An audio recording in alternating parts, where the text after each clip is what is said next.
Hello everyone, welcome to another exciting episode of Otaku Sentai Podranger. This is your host B-Shuck. And Ben. And shoot. Hey everyone, it's me, Jose, yet again. I'm Lane. And then you. I'm Walrus Balls. I'm back. We're talking about some more Sentai, and it's gonna be a good time. We have yet another new member, if you would like to introduce yourself to the audience.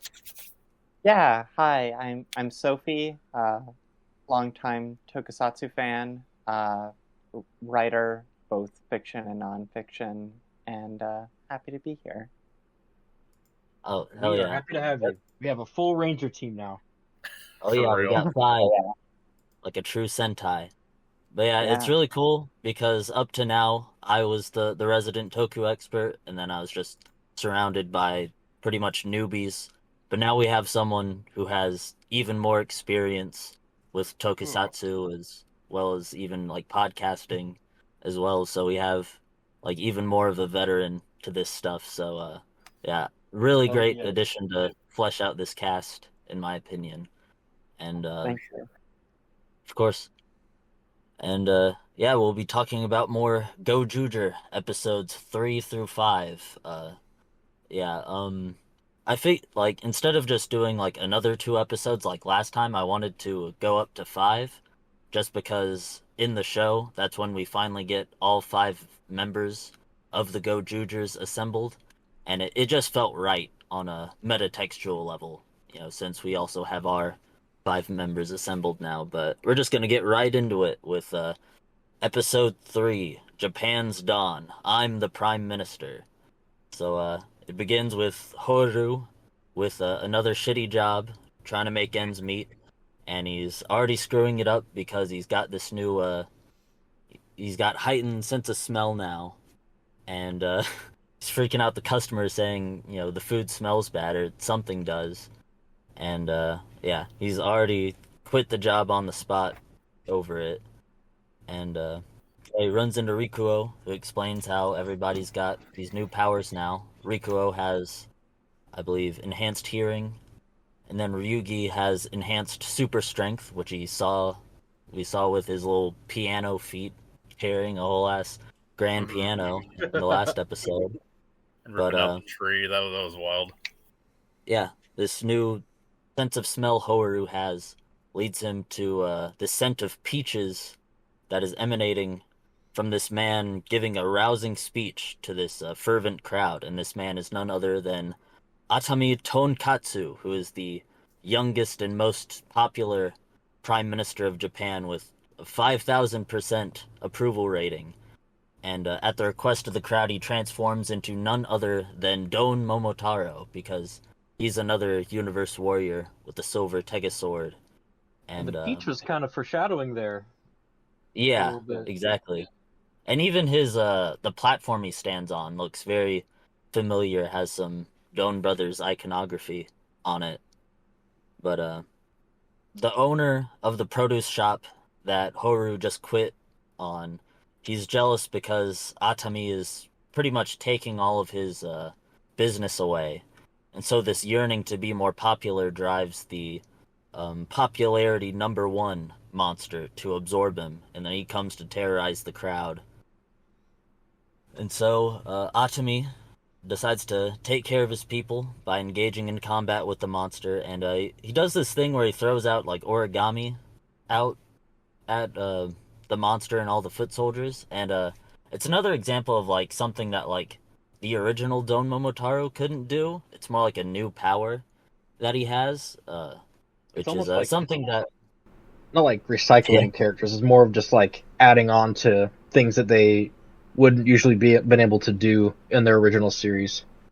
Yeah, kind of. it's like not only do they have like these old powers, but they have like a new spin on them. It's really interesting. But yeah, and of course the origami are in reference to Don Momotaro's companions, which are like the other rangers that are based on the animals that were the companions of the Momotaro of folklore. So we got specifically gorilla, dog, and a pheasant that are resembling, or like the origami are like the same color as like the Ranger counterparts from his show, so it's a neat little reference, like if you know. Nice. Yeah, But I never watched Stone Yeah. Brothers, so that's it. Pretty interesting. I did watch the like Umbunger, and so I remember whenever Rikuo he turned into like the Boon Red.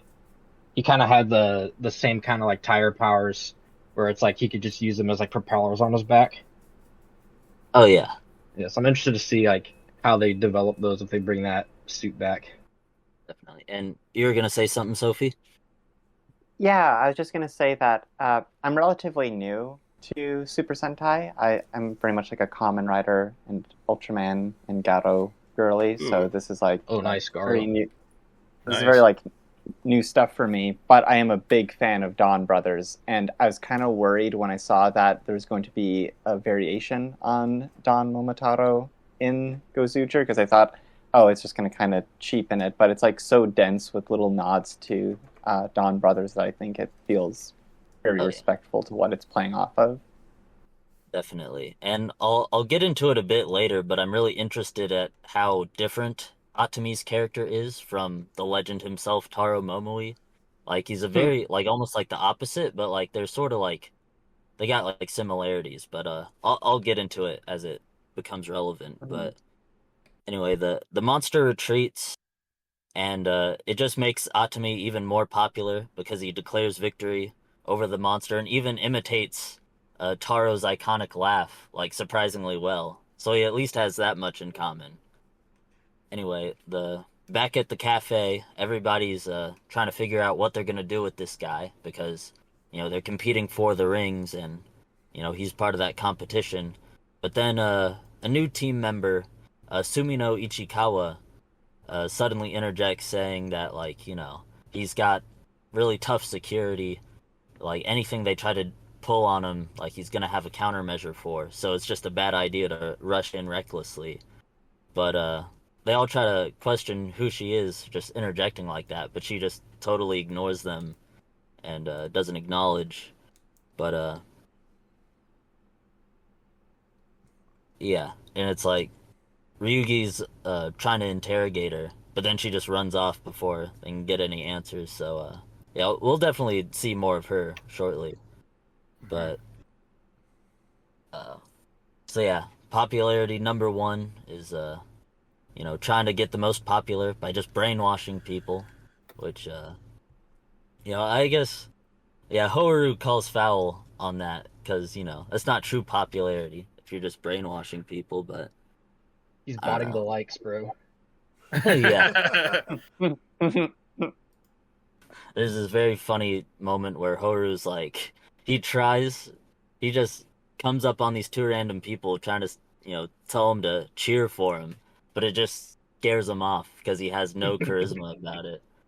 But Rikuo shows him how it's done, and he starts performing one of his pop tunes, and the crowd goes wild for him because he's super popular, charismatic, and even as one of the villain generals, Bouquet the Loving, is just walking by. She sees his performance and instantly falls in love with him, which is always a favorite trope of mine when like the one of the lady villains just falls in love with one of the Rangers, and I'm sure it's gonna be fun to watch that play out throughout the Oh show. yeah, like I thought it It's was a really really funny instance of it because like, the battle that ensues, and she doesn't even know who she's fighting. It's a neat little. I'm really enjoying this like little subplot they're doing here with Bouquet and Rico. Oh yeah, and it's like and it's oh, sorry. you're saying Go ahead. Sorry, I was just gonna say, and it's really fitting too because like romantic but misunderstood Right. hero villain dynamics are very much like an Inoue thing. So it's cool to see Akio Inoue picking up one of her dad's biggest tropes like that. oh yeah, definitely yeah. There's definitely been a lot of parallels between their writing, while still also, she still has her own like unique way of going about things. And one thing that I really appreciate about this show is that how it like doesn't really take too much time with the setup for things.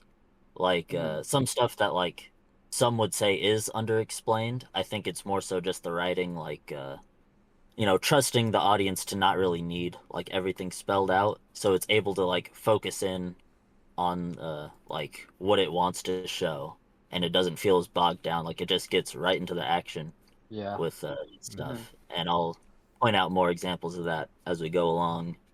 Since it's like the 50th anniversary season, I feel like they're at a pretty big advantage because like you're gonna have so many people watching the show already just for that, where it's like they don't really have to set a lot of things up like tangibly. Like they could just let it just kind of like really fluid, just everything just kind of explain itself. Because for me, I've only seen Boombunger as a Sentai season, other than this one. So it's like seeing all these like other Red Rangers be like a part of the series. Like this is my first impression of Don Momotaro.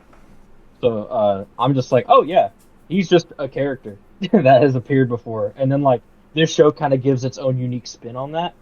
So it's like I don't feel left out since I haven't watched it. And like same for like all the other seasons too. So it's really interesting to see how like they were able to format this show compared to like the regular seasons.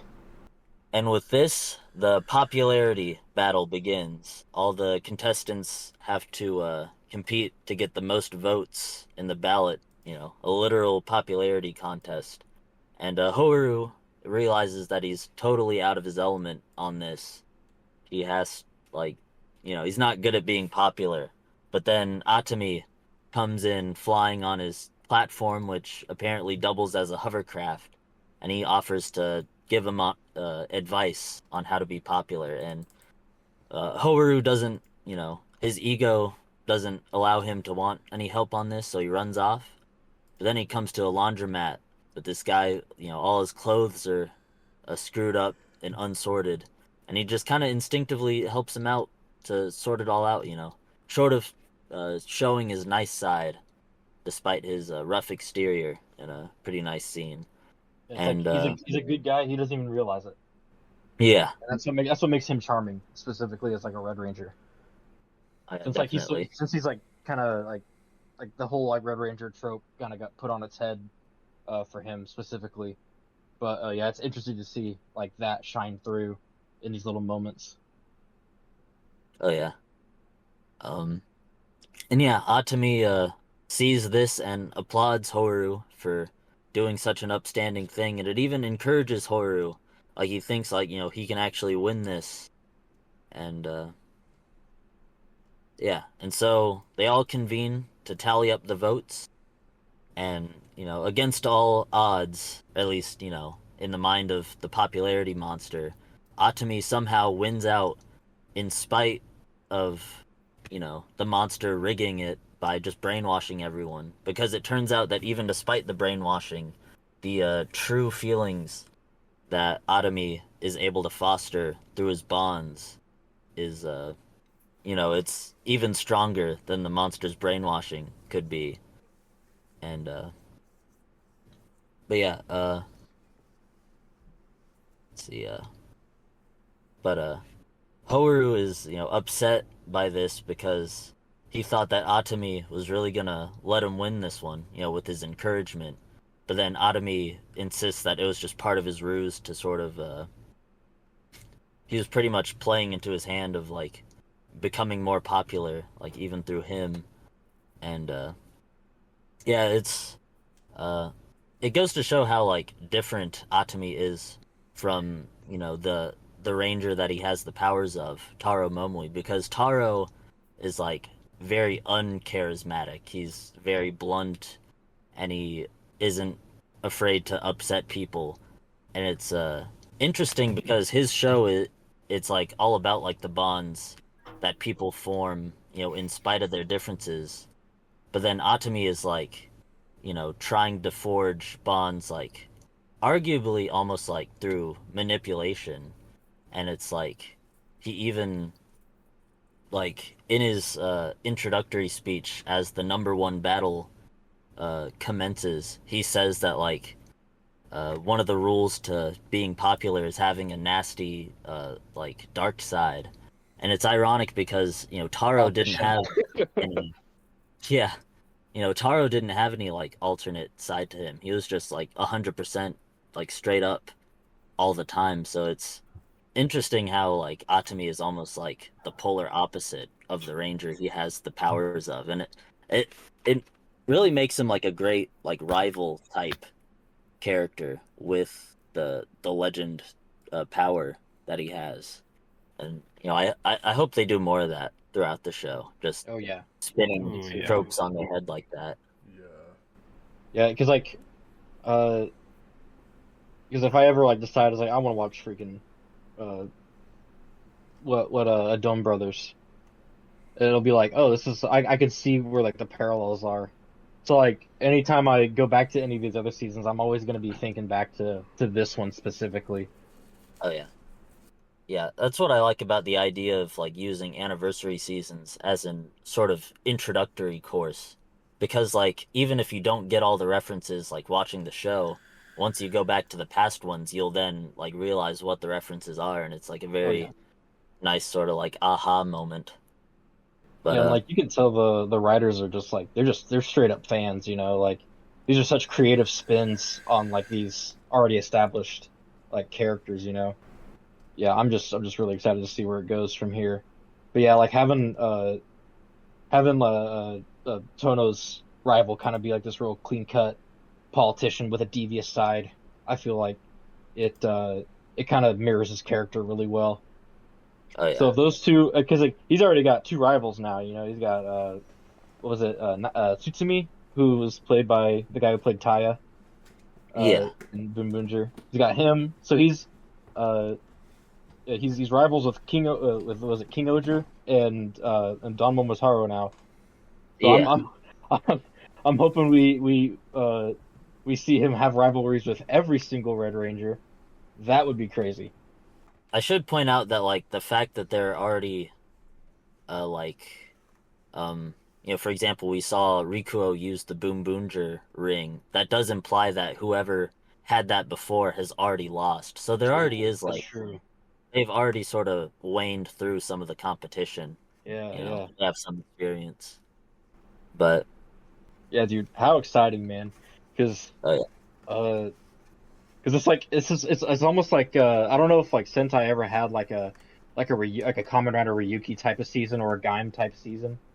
yeah, like the battle Like- royale type. Yeah, like this is kind of like it's not like the main focus, but it's definitely like the backdrop with all the Oh, yeah. all the games going on. Oh, yeah, it's a very exciting setup. Yeah, Oh, yeah. you don't even really think about the ring like contest and like they're kind of rivals until one of them brings it up. Oh yeah. Such a good dynamic, man. Love it. It's going to be very exciting to see how it plays out Yeah, throughout these for 50 sure. episodes. But yeah, so the two engage in combat, and Horu does this sick little backflip jump as he crashes his Tegasword into Atami's and like even sort of craters where he's standing in a really cool sequence. And yeah, the monster feels left out, so he tries to butt in, but then Rikuo shoots at him, and then the foot soldiers, the Aryi or the Ai, I'm not really sure how to pronounce it. Like they're counting up the votes, but then they see the fights coming on, so they're about to go. But then Ryugi confronts them, ready to administer some divine punishment. And then Bouquet drops in with her giant robot, Calendius, I think it's pronounced, and then challenges, or well, rather Rikuo then challenges her with the Tegasword. And yeah, it really just goes to show how much like even just individual fights are such a battle royale, because it's like all these different like it's so like multi-segmented how these fights turn out. Oh, yeah. Like one ranger's fighting one thing and then another's fighting another. It really like it's I love this formula, especially because like I love Boom Boonger, but the formula was just like it's like, are we really gonna let Yarokar fucking make these giant kaiju for like the 50th time, back to back? Because like they changed up the formula a little bit back in that season, but here it's like every single episode feels unique in comparison to that. Where it's like we're seeing like everybody kind of like since they all have their own like Zords, like it's just so nice.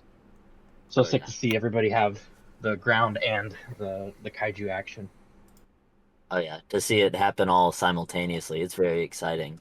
Oh yeah. But yeah, we get a nice little wild gunfight between the villain and hero mechs, and like in all the commotion, Bouquet's picture of Rikuo gets torn in the cockpit. Just pisses her off even more. She goes And ballistic. yeah, and there's this irony because she doesn't know that Goju Leon is actually Rikuo. So the object of her adoration is also her worst enemy right now. And so, yeah. Meanwhile, Atami uses the Jetman ring to sprout like the little wings. Because like the Jetmen have like wings in between their arm and torso. And it's interesting how the Universe Warriors, when they use other Sentai rings, it's like they just get their powers instead of like actually becoming those other rangers. It reminds me of Zenkaiger, the way they handled like past powers. But yeah, he like flies away trying to evade Horu, but Horu's fast enough to at least land one hit on him, and then um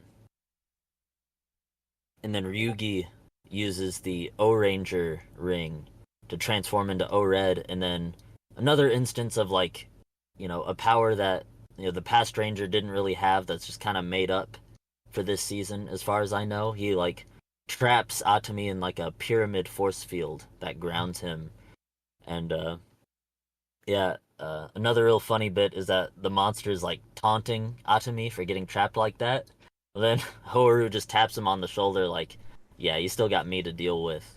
And then Horu does another iconic little Tekken combo on him. Ooh, yeah. And it's a really cool one with like really nice sort of like black and white impact frame for the last hit. And the battle is over, but Atami still wins because he was the most popular, and which I think is really nice because I think what's going to be a prominent theme of the show is that no single person can be number one at everything, and so even as everybody tries to compete to be the best, they'll come to realize that everybody has their strengths and weaknesses, and once they come together, they'll be stronger than the sum of their parts. So. Yeah, really exciting. So I'm ready for that. Yeah, it's gonna be exciting to see how many different variations of contests there will be throughout the show. Yeah, I'm interested to see what since like they are all in direct competition with each other, like how that is going to play into their teamwork. Oh yeah, definitely.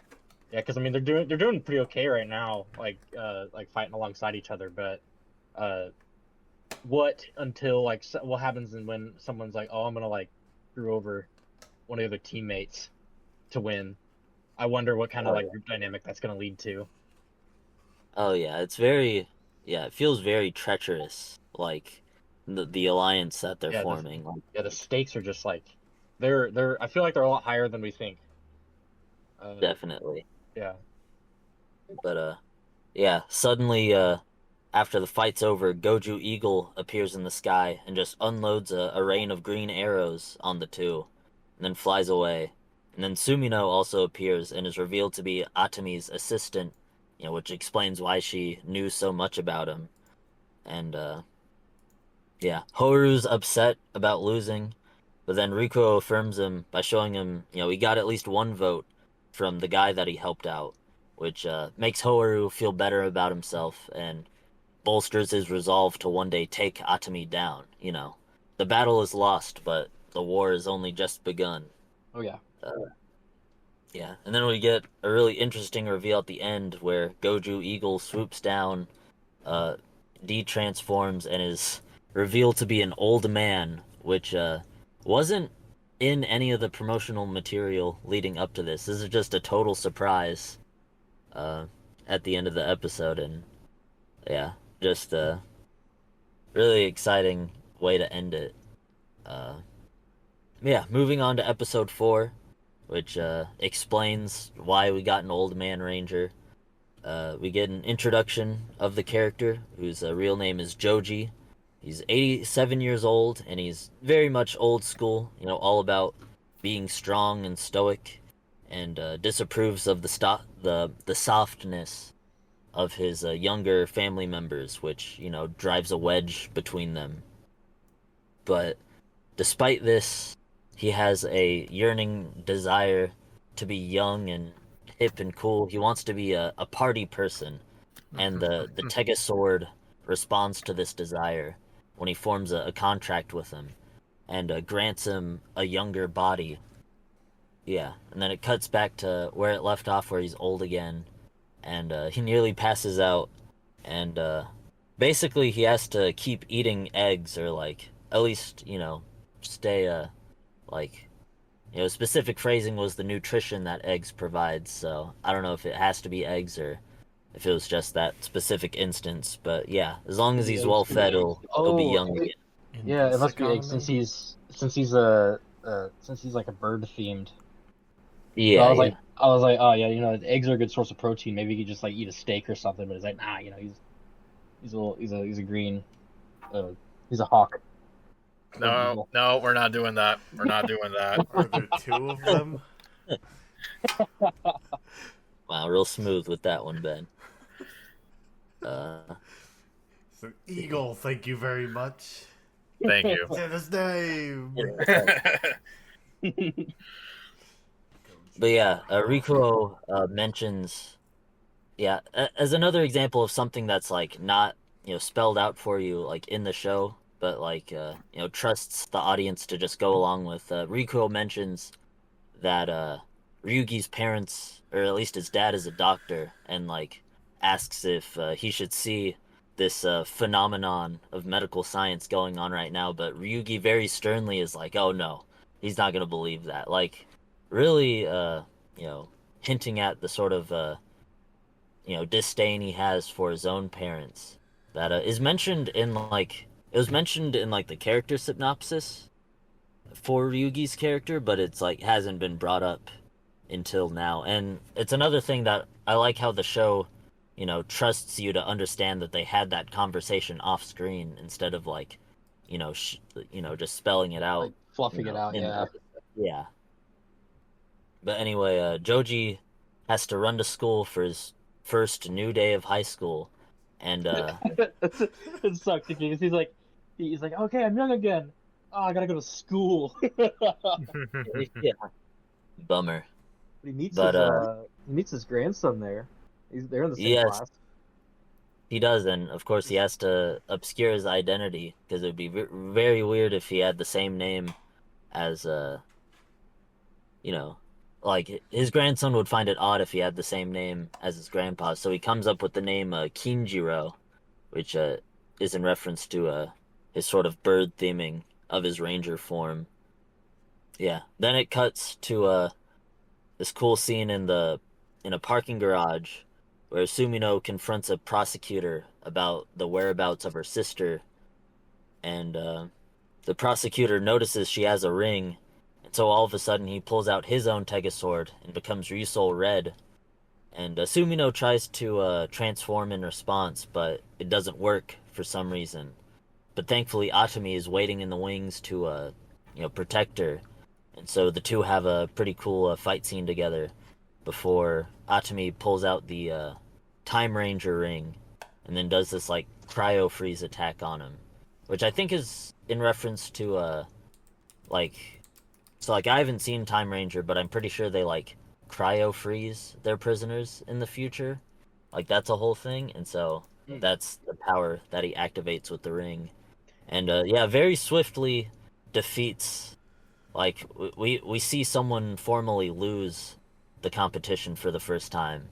It's goes to show just like how heated of a battle royale it is. But Atami tells Sumino she's got to be careful or else her family's gonna accrue a second loss, and so there's a bit of drama there. I do like the amount of like trivia that comes from this show, where it's like you see a new Ranger form, and like it immediately is like, okay, what are we dealing with here? Oh yeah, And then like it also like setting up like Suminu's like kind of like what her mindset is with her not being able to like transform, like right. just like in like the heat of combat. Yeah, it's she's a really good setup, character wise. Definitely. But anyway, it cuts And to and another good show of power from Atami. But he's oh dead yeah, serious about winning and protecting his friend, or assistant. oh yeah, yeah. Yeah, these universe warrior type characters, like they are like really strong. Well, even though we have ones that are obviously fodder, like the prosecutor, who loses in it, the only fight we see him in. You know, the Yeah. ones that are like established characters are like shaping up to be really cool rival characters in their own right. Like not like fully villainous, but they have their own sort of motives, and it's really interesting to see. And then we cut to No One World, where Fire Candle is hounding Bouquet to fix his mech, but Bouquet is too fixated on trying to fix her picture of Rikuo to really care. So our third officer, a Shining Knife and Sweet Cake, which is two monsters that share the same body, they insist they can take care of it themselves, along with these twin foot soldiers known as the Five Siblings of Star 5 and Mitsuta 5. Which these five siblings, something I forgot to mention in the last episode is that these named foot soldiers are like each one is like a specific reference to a past Sentai. So Ooh, the okay. first one we meet, Oh wow. Cassios, yeah, Cassios Bell is and like it Mako. also shows like a specific symbol on their armband, and the symbol is actually like a remix of like the symbol of whatever Sentai they're based on. So Cassios Bell, he's based on Go Ranger because his the Go Ranger's powers come from the Cassiopeia constellation, hence the name Cassios. Oh And then with Wow. these Oh. yeah, very deep cut reference there, That's man, which like yeah, the cool. trivia is crazy. Like I just which it Wild. went right over my head. Dang. yeah, which credit to the Ranger Wiki for pointing these out because I didn't know them from the top of my head. But in the case of the Star siblings, or rather the Five siblings, one is based on Five Man and one is based on Go Go Five, both of which are teams of siblings. Star 5 is Five Man, which he's named after one of their like Megazords, the Star 5. And then the other Mitsuta is an anagram of Tatsumi because the Go Go 5 team are the Tatsumi family. So yeah, Oh That's wow. crazy. Oh, That's actually a cool. pretty clever way of hiding that. Yeah, the Wow. writers know what they're doing. Absolutely. like, it's I mean the show is just chock full of like fan service like Yeah. that. It's literally so just fun. like yeah, it's straight up just Ranger Smash Bros. Yeah, literally. Wow. But anyway, back at the high school, this sort of like this one student with like a man bun, like a pink coat, very much looks like the partying type, offers Kinjiro to sneak up to the school's roof to just hang out, I guess. But Kinjiro scolds him because the roof is off limits because it's obviously unsafe for students to be up there. But then Kijiro realizes you know, he just passed on a chance to be a party person, so he gets frustrated at that. But then his grandson Fujino notices this and sort of strikes conversation with him. And yeah, the two just chat, and Fujino mentions that his grandpa's been missing, but he's actually pretty happy because he hates how strict his grandpa is. Like he wants to just, goof off and just party around, so he doesn't end up all stubborn and stuck in his ways like he is. And he mentions that he doesn't really have a dream, which sets Kinjiro off, but then that in turn sets Fujino off, and the two sort of come to a misunderstanding there. But yeah, the two come to you know they come at a crossroads, and Fujino storms off, and then it sort of makes Kinjiro double down on the idea that he's too stubborn to be a party person, and he throws his ring away, and then cuts back to the student just hanging out alone on the roof, just kind of doing nothing. I mean, I guess it's cool that he's on a roof, but doesn't seem particularly exciting. But yeah, the number one monster of this episode calls to his desire to party, and then absorbs him, and yeah, now we got a party person number one monster on our hands. But My we'll favorite get to monster that so far. shortly. Oh yeah, he's great. Yeah, I also like And how Kinjiro, he's like, okay, what's the one thing I shouldn't do now that I've regained my youth and now I'm like friends with my grandson? Let's ask him what he thinks about me. Oh yeah, I mean, that's what one would ask, Yeah. with that sort of veil of anonymity. But yeah, he got his Also, answer. But it's like it's like he can ask those questions, but he may not like those answers, for sure. Yeah. Anyway, Kinjiro's real beaten up over it while he's hanging out at Half Century, and Horu asks him about it, and Kinjiro's upset because he feels like he did all this hard work for his family and that he's, owed some kind of connection from them. But then Horu, really dropping some words of wisdom here, is, mentions how he worked hard like that because he wanted to. It's not like he was particularly obligated to, like they forced him to. And, if he really cares about his family, then he should say something to them, not just, put up walls. And yeah, I really loved, Horu's words here, were really great. Because he really just told Kinjiro how it was, just sort of broke through his complex. And it goes to show, even with Horu's rough exterior, he is, surprisingly emotionally intelligent. And Oh yeah, I he has love definitely characters earned. like that. He's definitely earned that Red Ranger moniker. Definitely. But yeah, Kinjiro storms out and then coincidentally bumps into Fujino again. Like their fates are just that intertwined.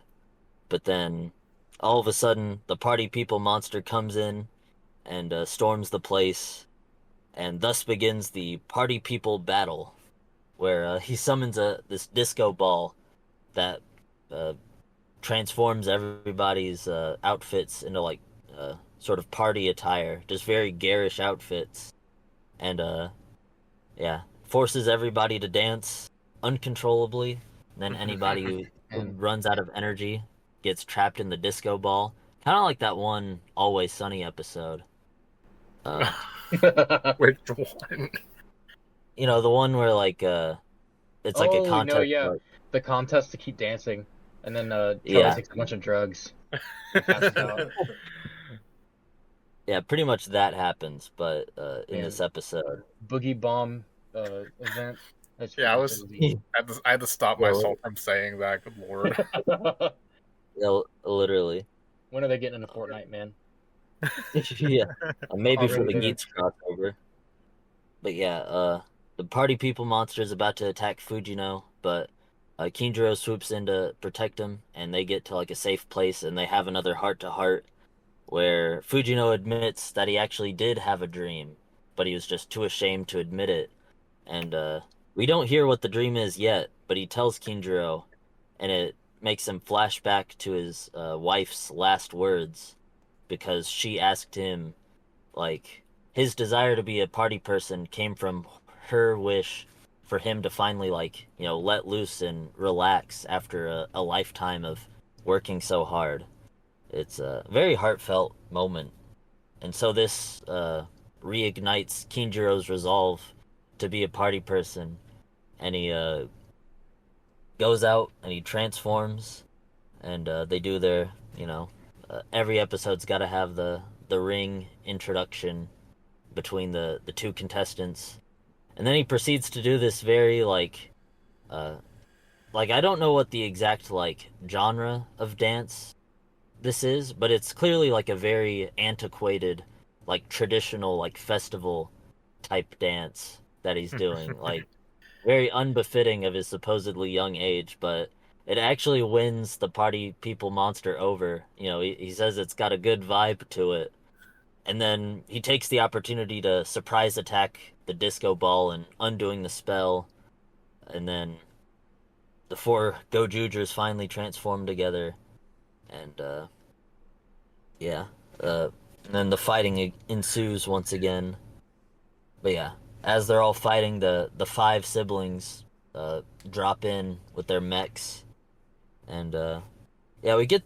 I really like the Tega sword sequence in this episode because at first Horu goes in and fights with Tega sword red, and then he jumps up for an attack, swaps with Rikuo to get Tega sword blue for the firepower, and then swaps to Tega sword yellow for the attack. All of that happens in midair in quick succession, which is really cool.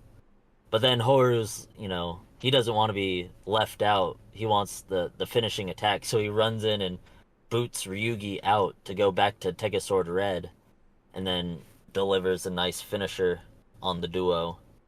Yeah, I mean, it really goes to show how breakneck the pace of the show can be, that they really swapped out, the three Rangers swapped out of the Megazord that quickly. It was pretty entertaining to watch. Yeah, because these fight sequences, they're a lot less grounded than Boonboongers.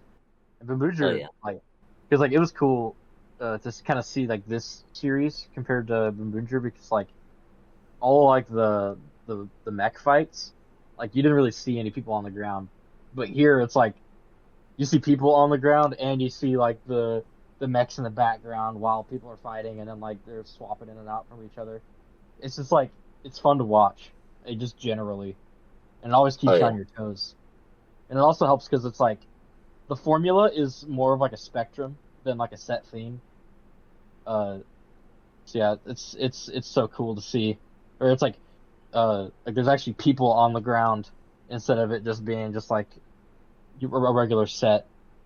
But yeah, and then Kinjiro lands his own finishing attacks on the party people monster and takes it out, and then formally wins the #1 battle as the #1 party person, like he strived to be, which is satisfying to see. But yeah, and then we get this very heartfelt ending to the episode where Fujino finally reveals his dream to his family of going to art school, and even shows a nice little family portrait he drew. And yeah, his father's very supportive, saying he doesn't want to be as stubborn as his own father, Joji, is. And Kinjiro sees this heartfelt moment go on, and he sort of sneakily gives him a postcard from, quote unquote Joji, saying that, he's doing okay. And yeah, he gives the both of them a big hug, just, out of,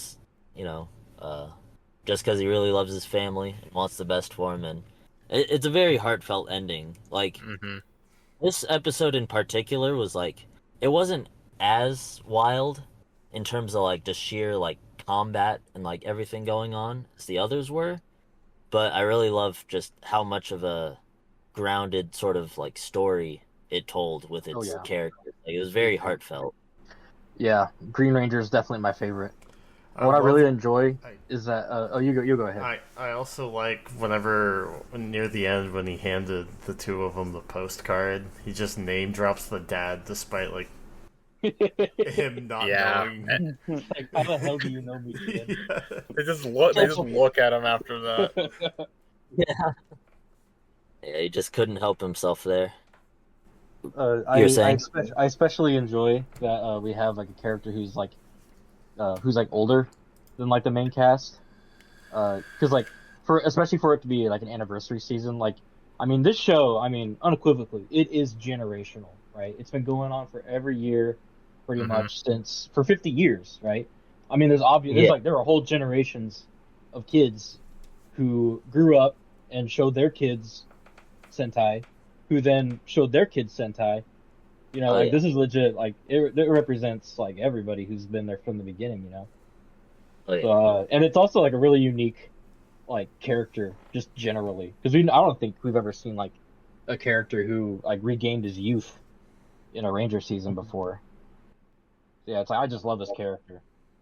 Yeah, there's none I can think of from the top of my head, Yeah, at least. Super unique, and I just love it because like they do so many cool things with already established characters, but then they make like these really really cool and original characters at the same time that have like really gripping stories to them, and like just like he has such a good hook where it's like it's hard not to vouch for him, you know, in this in this grander game.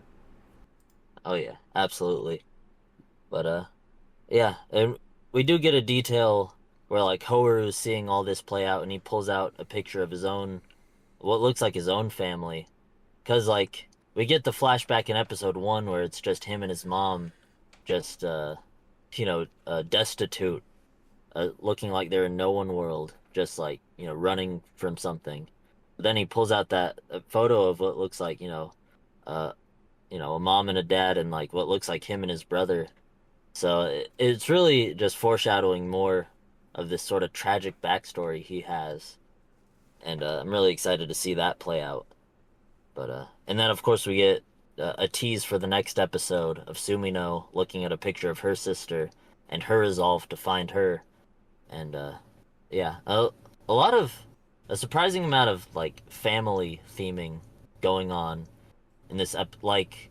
So far, Rikuo is the only character not to have any sort of like a familial ties like relevant to his character so far. So maybe he also will have one. Like who knows? It's an interest. Yeah, there's a lot of interesting motifs in this show already being built up. Did anybody like have any more thoughts about these past 2 episodes before we go on to episode 5? I worry me and Ben have been hogging the commentary a little bit. Mainly just as much as I enjoyed this episode, I do think that I totally understand they wanted to go for like the more serious, the more heartfelt tone, right? So I guess that's why I didn't feel like there wasn't as much action this time around. Like I think we all pointed out, like this episode string is noticeably shorter, but I guess it makes sense. Yeah. Still really great though. Plus it definitely. I feel like the episode after definitely made up for it because actually See, that one is just. That's interesting to me because I would actually prefer if there were shorter action scenes and a stronger emphasis on the drama, because otherwise the action is less impactful. So I think like short bursts of action with like a deeper sense of context into who's fighting makes it a lot more satisfying. Yeah. I do think that's a very fair point. And like I think with this show, it's like the action is like so exhilarating that like you do want to see as much of it as possible. But then again, if it was like episode 1, like every episode, it would just kind of get a bit numb. So I do think there should be a balance where there is like time for the story and characters to breathe, but then also have these explosions of just pure chaos and ass kicking that like if they can just keep the balance down, then I think this show will be a true masterpiece in its own right. And for me it's like it did kind of suck that there wasn't like a long Tekken type combo like there was in the past episodes, but the story more made up for it. Combat. Yeah, I'm hoping that like further down the line we can kind of like blend the lines between the drama and the action. That'd be really cool to see where it's like there's like things happening kind of like constantly. Kind of like Kamen Rider Gaim. We've been watching that periodically. That show, it's like everything, like between like the like out of combat, in combat, like everything is tying together. And I think I feel like the show will be kind of like that down the line. But if it's not, I mean, I think it's got a good balance already. Yeah, I do think the more like we learn about these characters and the more like the sort of battle royale comes to a head, I do think it is gonna get into like this like sort of union where the story and the fight scenes do become like totally synchronous. And I if they play it out right, I think it's gonna be really exciting to see. But yeah. Now, lastly, we have episode 5, "Get Your Soul Back, Meddlesome and Smooth," where we finally get a focus episode on Sumino, which yeah, I've been excited to see her character like get fleshed out like from when we first saw her in episode 3. So I'm excited to Yeah. get into the thick of this episode. And the OP, she has bar none my favorite Ranger design for the team. Just like the color palette and just like the unicorn theme. I dig Oh it. yeah, it's great. Yeah, it's one of the best like female ranger suits that I've ever seen. I think it's a really sweet design. Oh yeah. And our first ever female Black Ranger in Sentai. Oh, for sure, yeah. I do like that. You go ahead. I was gonna No, you say can go. I like that it's a mostly black suit, but it still has colored accents to it. Oh yeah. That really pop on it. Because the others, they pretty much just have like the same, or it's either like black, gold, and then whatever else other color they have. Yeah. But then the Black Ranger's got like that extra pink. I really Yeah. really like that. So it's like it almost doubles as like Black and Pink Ranger. Oh yeah. Yeah. It's pretty clever. So yeah, the episode starts with Sumino and her date meeting up with her second date. Obviously, the two sort of clash with each other, but she's like, "Oh no, it'll be fun if we all three go out on a date together." Yeah, polyamorous queen right off the bat, based as hell. But yeah, she endears the two of them with this very retro karaoke performance she performs, and she does that, and then it leads right into her interrogating the two about her sister. But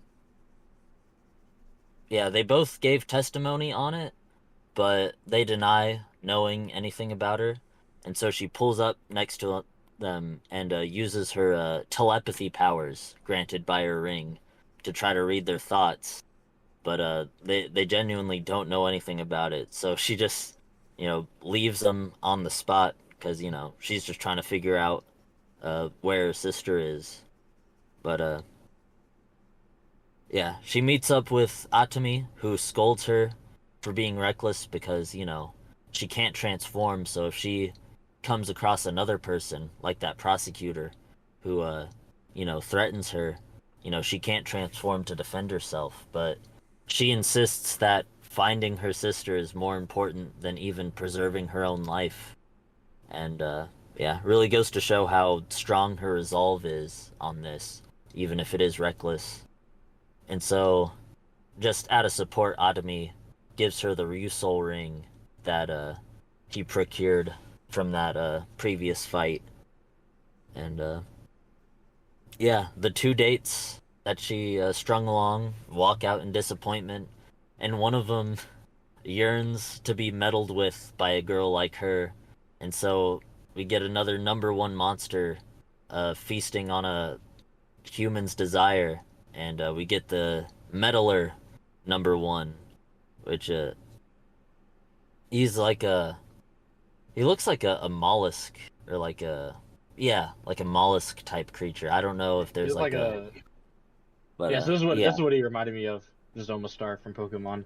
Yeah, which I'm guessing there's like some kind of pun there in Japanese. I didn't look up like if that was the case or not, but yeah, we get meddler number one ready to cause some trouble for this episode. But yeah, Sumino returns to Half Century and meets up with Kinjiro, or well, not Kinjiro specifically. She meets Kinjiro for the first time, and yeah, Hoaru reminds her that they're not a team, even though she refers to them as such.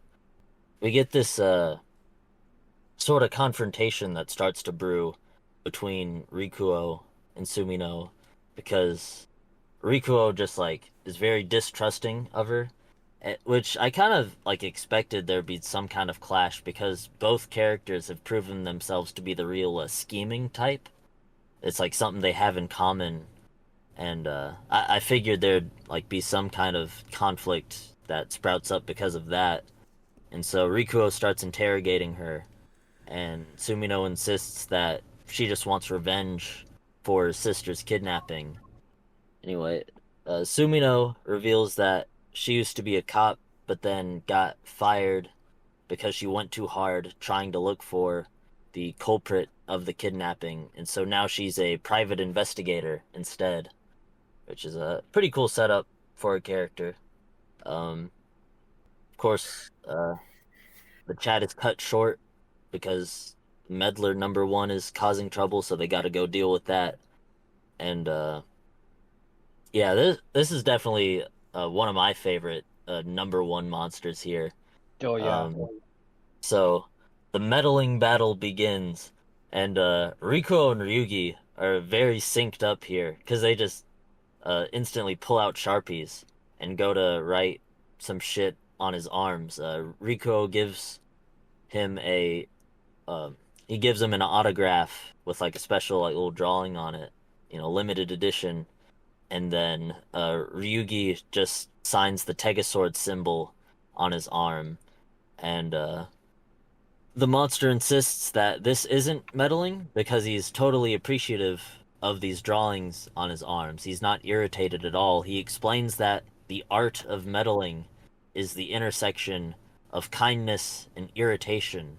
So he takes the kindness of the autograph and converts it into a giant box of autographs that crush the two of them. And he's very principled in his oddly specific form of chaos, and I really enjoy it. But then Kinjiro swoops in with just a very gaudy outfit, and he pulls out a CD player and tries to shove a cassette tape into the CD player. Yeah, He's it's just a like very showed in there. It's like, what are you doing? I've never even seen Yeah. a cassette tape in real life. yeah. Of course, Kinjiro's so damn old. He thinks cassettes are like the newest technology. But then the meddler monster explains that there's no real kindness to just noise pollution. That's just pure irritant, and so he also loses. And then amidst all this chaos, Sumino, uh, she like pepper sprays Horu or sprays something in his face, and then steals everybody's rings and just runs off. Yeah, Horu chases her down, and we actually get like a real nice moment where Sumino notices a child's scraped his knee, and she goes to put a nice little bandage on the knee, but it like has this like she wrote like "stay strong" on it or something, so the kid's like real embarrassed by that. So that goes to show that she has the art of meddling down pat, because she helps the kid out, but she's sort of like overbearing and condescending about it. But yeah, Hoaru notices this, and yeah, it kind of shows her, or it kind of shows him that she's not a terrible person despite her scheming. But then she throws a fake ring out into she throws a fake ring out somewhere to make him chase it, just to further get him off her tail. And yeah, then she gets cornered by some foot soldiers in a garage, and she still can't transform, so she's nearly screwed. But thankfully, Hoaru comes in time to save her. It's not giving up the chase just yet. But then the meddler monster shows up and latches him to a column. Yeah, now here's where the monster is a real bastard. He somehow procures a very crucial piece of evidence to the case. Yeah. He broke into the police station, wherever this evidence was held, and Yeah. just is absolutely devious, because this piece of evidence is it's her sister's headband. And he's like, "Yeah, I'm gonna meddle with you. I'm gonna burn the last thing you have, fucking about your sister." He's holding it over like a fire barrel, and Yeah, I think I even told you guys, I'm like, guys, is this even? Guys, I don't think this is meddling at this point. Like, what's even happening here? like, this guy's an asshole. Because the last dude, he just kind of just threw a boogie bomb down, but this dude, he's destroying evidence. That's a felony. Like, he's not fucking around. But yeah, he creates this moral quandary where if she wants to have that piece of evidence that supposedly has the fingerprints of the culprit on it, in return she has to basically murder Horu while he's chained up, and at first she's about to do it, but then Horu sort of reasons with her, saying that is this really the type of person you are that would kill someone to achieve your goals? And it makes her flash back to this very wholesome walk she's going on with her sister, where she explains it's her dream to want to help people and make them happy. And reflecting on this, she decides that she's not gonna cave into the enemy and kill Horu like this. So she decides to free him and allow the monster to destroy the evidence, because even if this is a step back, she's still gonna solve the case in her own way. And yeah, very cool sequence. It really shows the resolve of her character. But yeah, she formally pledges her dream to make everyone happy, and it finally allows her to transform into Goju Unicorn, that cool looking suit design she has, and yeah, very satisfying to finally see that happen. And thus the number one battle begins, where in Meddler number one's introduction speech, he very suspectly says, when people say no, they tend to mean yes. That was wild. Like, bro, you gotta go. You gotta go now. This guy's crazy. Like he's a cut above like whatever the hell else they were throwing at us. This guy's gotta go, man. Yeah, definitely probably the most sadistic monster we've had so far. For sure. But yeah. So the two engage in combat, and yeah, she gives everybody else their rings back, and her and Horu have like this nice interaction where they both assure each other that they're gonna steal each other's rings one day, but they may as well work together for now. But yeah, we finally get all 5 of them transformed together for the first time, which is always cool to see.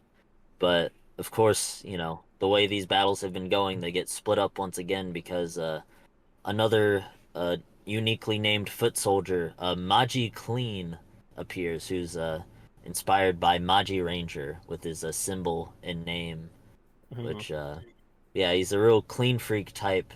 So he's got like gloves and a mask on, and this time we have Kinjiro taking it on in the Tega Sword, and he takes Maji Clean and brings him to this like sort of empty field to fight, where they aren't gonna hurt anybody.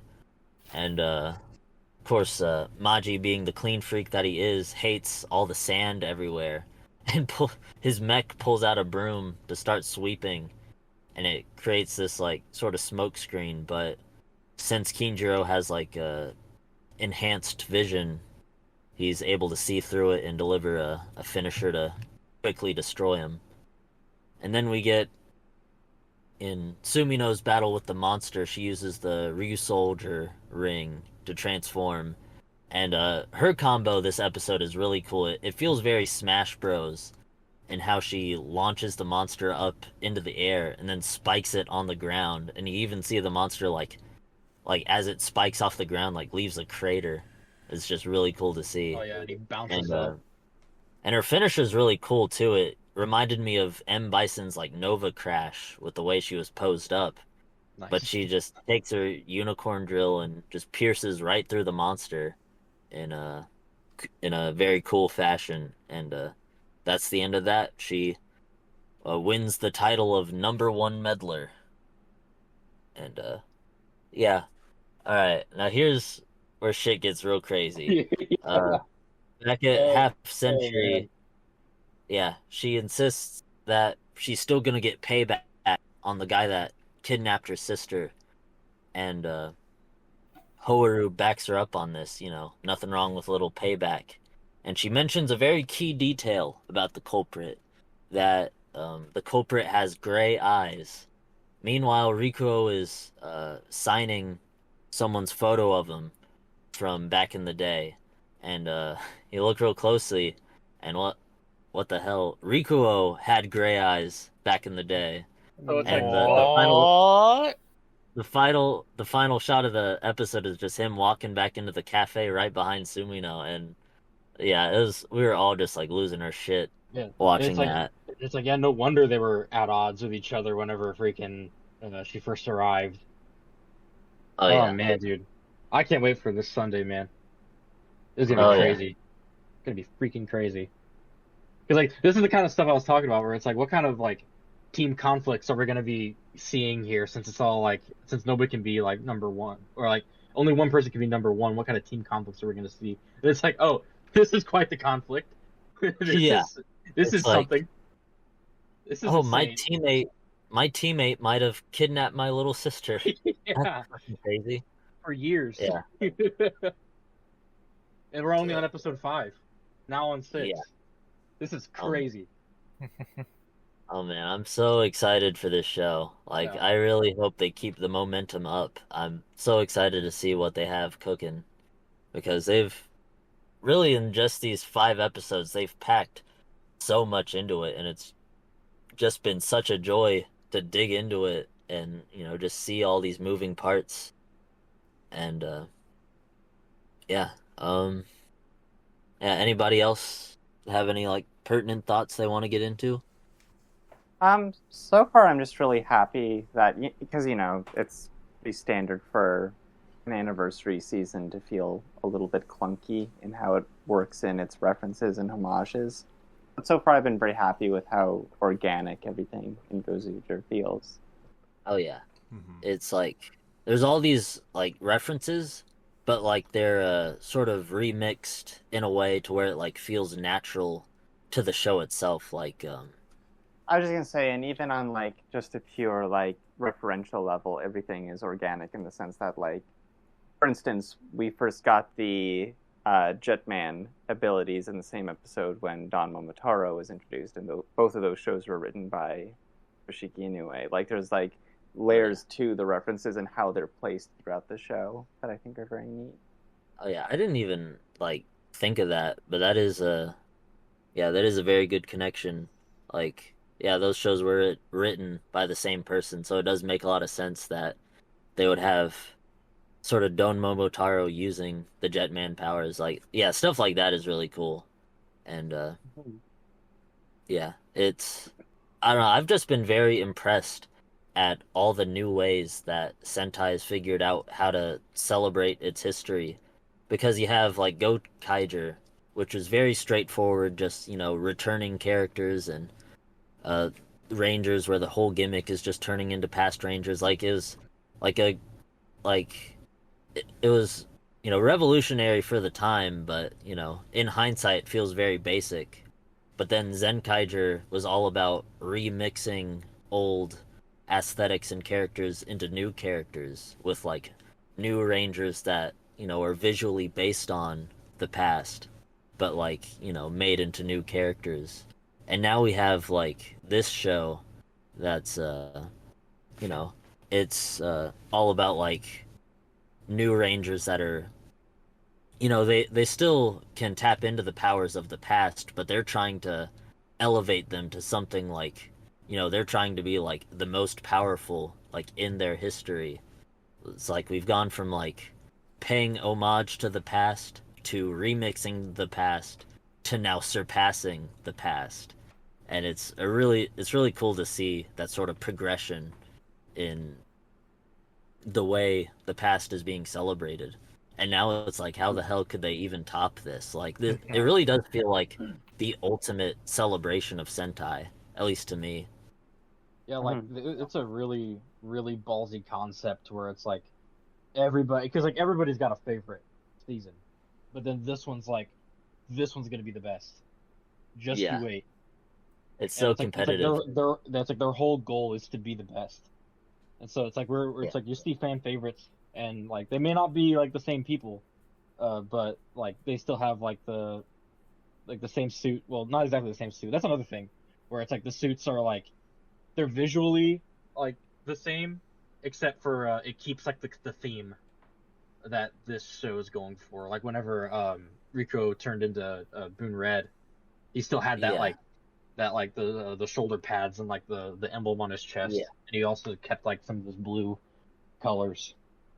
Oh yeah, it's a really nice looking mashup. Like especially O Red with Goju Tyranno's like yellow chest piece, or like Ryusou Red with Goju Unicorn's black chest piece. Really nice color combinations there. But yeah, like because this is like the third season to have like a transforming into past Rangers as a gimmick, so I'm glad they at least found another way to make it feel like fresh. But yeah, really impressed because like one thing I was really worried about was feeling left out since it's an anniversary season and I've only watched Gozyuger. But I said earlier that it's done a really good job of just like it is an anniversary season, but it's also you can also enjoy it outside of that. And I feel like that's that's like the best part about like how like an anniversary season should work, where it's like it puts you right into the action.